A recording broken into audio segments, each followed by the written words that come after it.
ეხლა მე მინდა გონიერ საღ ქართველებს მიმართო. თქვენ იტანთ ამ მასხარად ქცეულ ხალხს კიდე გეუბნებით თუ თქვენ ამ ხალხს პოლიტიკოსებად აღიქვამთ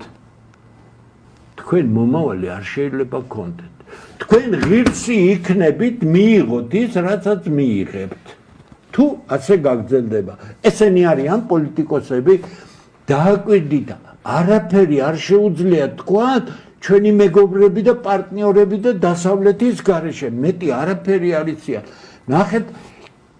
პრესკონფერენციებს და იმას სასტუმროებში ატარებენ ხო ცნობილ დარბაზებში და ემაში ხო აბა ნახეთ რამდენია ფული გადასახდელი საიდან ეს ფული საიდან ამ ქალბატონებს ეს ფული და ასე შემდეგ ამიტომ მოდით დავალაგოთ ყველაფერი აქ არჩევანი ამათი კი არ არის ამათ რა უნდათ 100 წელი არ არის საინტერესო ქართულ ხალხს უნდა თავისი სახელმწიფო თუ არ უნდა ქართულ საკითხი ასე დგას სხვანაირად აქ არ იქნება არაფერი ამ ხალხის გამარჯვება ეს ნიშნავს საქართველოს დასასრულს კიდე გეუბნებით თუ ამას სხვა არ ამბობს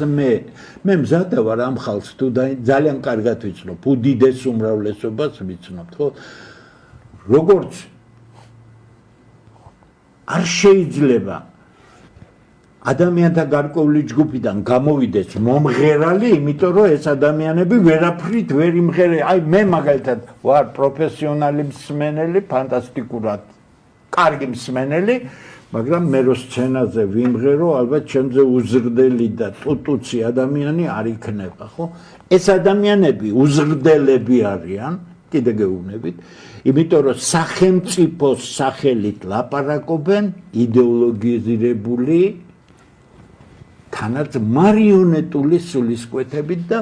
დასავლური ორიენტაცია თუ გნებაოდათ ქალბატონებო და ვაჟბატონებო